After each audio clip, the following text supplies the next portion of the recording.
Je ne sais pas. Le Barça était mené 2-0 jusqu'à la 71e minute, 44e seconde. Bref, vous savez bien que nous sommes déjà presque à la fin de... Nous sommes à la phase cruciale, nous sommes dans à la phase cruciale du championnat, de la Ligue des Champions et de toutes les compétitions en fait. Et chaque match gagné devient déjà précieux en fait. Du coup, on se demande que est-ce qu'on devrait critiquer ce Barça qui s'est fait mener en début de période, ou est-ce qu'on devrait féliciter le sursaut dans l'orgueil que les joueurs du Barça ont eu? Est-ce qu'on devrait féliciter la mentalité allemande que le Barça a eu? Alors, avant de s'embrouiller, revenons un peu sur le match, parce que là, c'est du vrai football. Il s'est passé tellement de choses ce soir qu'en fait, je ne sais même pas par où commencer. Et là, en fait, il faudrait d'abord qu'on commence à parler du négatif du match. Parce qu'il y a beaucoup de choses qu'on peut dire. Il y a eu des choses à redire, il y a des choses à redire. C'est vrai, on n'a rien à dire ce soir. Parce qu'on peut dire, oui, Pedri n'a pas été très bon, Lewandowski n'a pas été très bon. Bon, oui, pour moi déjà, je pense que Lewandowski, c'est un joueur, oui, il est fort, son nom a de l'impact, mais Lewandowski n'est plus vraiment ce joueur, quoi. C'est vrai quand même que son but a fait une nostalgie. Ça lui a donné un sursaut dans l'orgueil, ça a donné du sursaut dans l'orgueil de ses coéquipiers. Et vous savez bien, quand Lewandowski est au top, personne ne peut l'arrêter. Et en plus, le gars nous a marqué un but qui pour moi est difficile.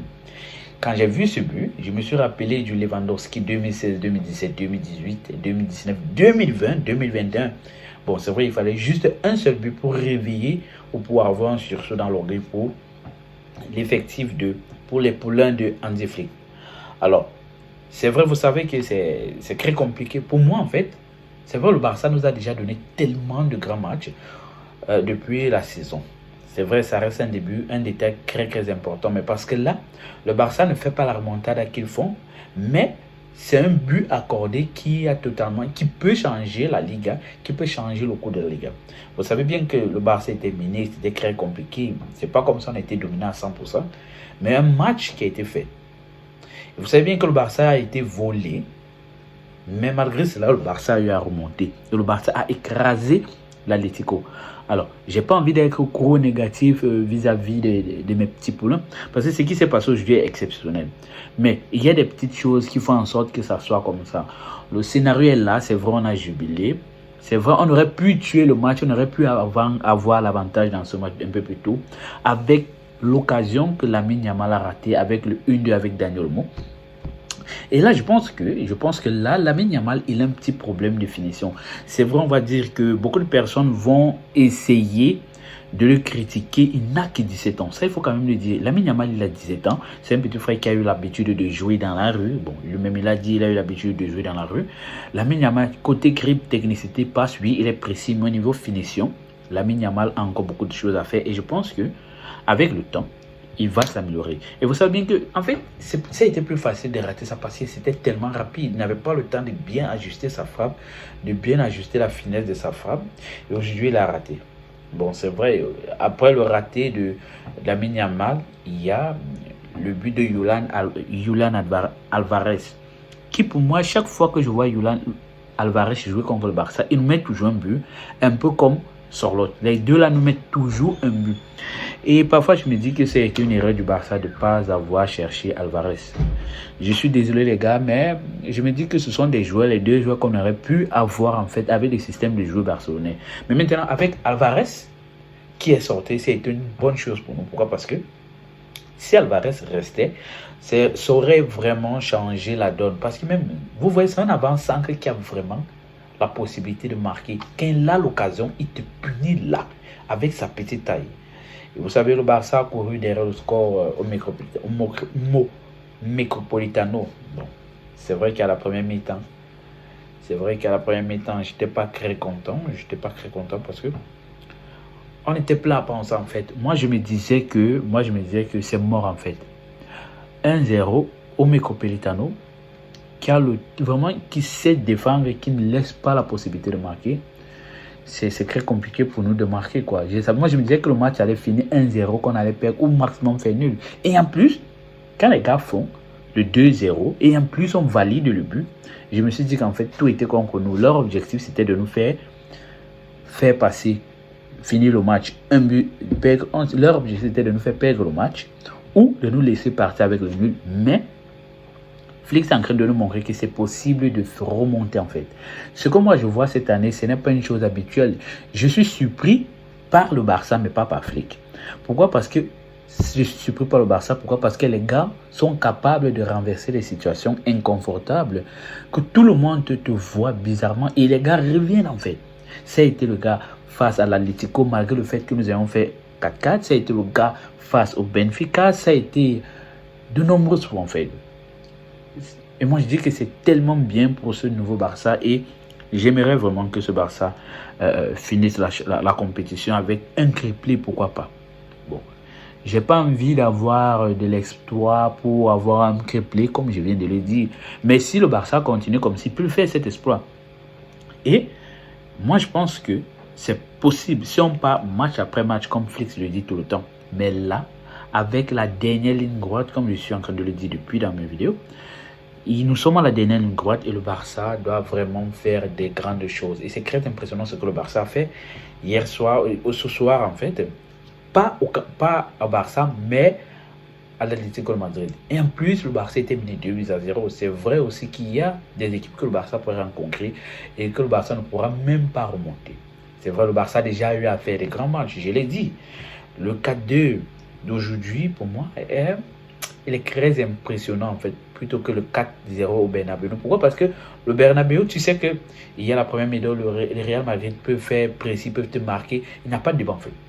Mais là, il y a tout qui est contre toi. L'arbitrage, l'environnement, l'ambiance, tout.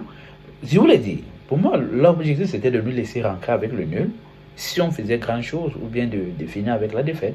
Mais pourtant, le Barça l'a fait. Le Barça est rentré avec les 3 points. C'est pas pour dire que l'Atlético de Madrid c'est pas une grande équipe, non. Moi je pense que le Barça a été un tout petit peu au-dessus mentalement que l'Atlético. Du coup, les gars se sont surpassés un tout petit peu.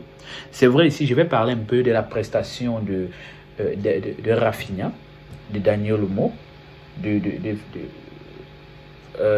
Pedri. Pourquoi? Parce que de Lamine Yamal. Bon, déjà pour Pedri. Déjà d'abord pour Pedri, voir Pedri, aujourd'hui j'ai pas trouvé Pedri très bon. Pour la première fois de la saison, j'ai pas trouvé Pedri vraiment extrême. Mais c'était normal, et vous savez bien, je me rends plutôt compte que quand Pedri est au niveau normal, c'est là qu'il sort peut-être avec une passe décisive, c'est là qu'il fait des choses. C'est vrai qu'il a raté des passes un peu inratables, des contrôles. C'était pas le Pedri qu'on a eu l'habitude de voir depuis le début de la saison, depuis le 21 décembre 2024.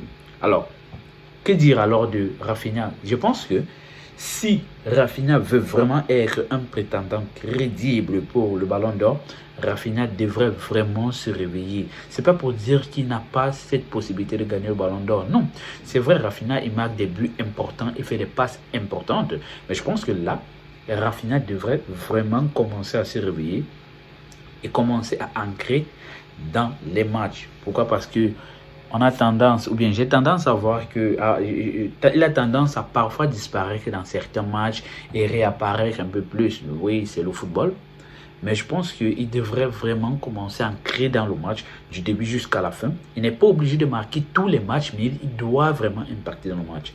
Alors, que dire de la performance de Casado? Je ne l'ai pas mentionné, mais je n'ai pas vraiment trop aimé la performance, la prestation de Casado. Peut-être parce qu'il a un peu baissé en régime, donc du coup, la régularité a un tout petit peu baissé. J'aurais plutôt dit, bon, Frenkie de Jong, ici, ça aurait été mieux, mais d'une part aussi, la présence de Casado était bonne. Pourquoi? Parce que Casado, c'est un joueur du box-to-box. Donc, c'est important. C'est qui est un peu différent de Frenkie de Jong.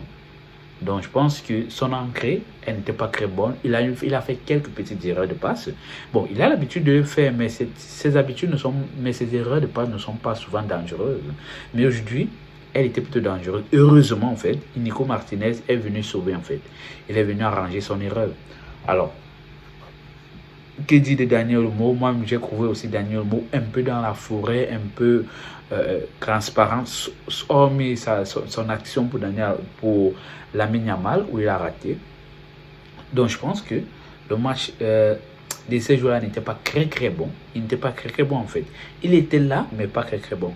Alors, mais que dire alors de Ferran Torres. Moi, je pense que Ferran Torres, il a raison. Enfin, je pense que Hansi Flick lui a donné raison dans le sens où le gars a la possibilité souvent de nous marquer des buts très importants. Et je pense que lui, c'est un remplaçant incontesté. Je me dirais, pour moi, en fait, personnellement, je mettrais Ferran Torres, présentement, je mettrais Ferran Torres titulaire. Pas parce qu'il nous enchaîne les doublés, non, mais parce que Ferran Torres, il a encore la niaque, l'envie de prouver.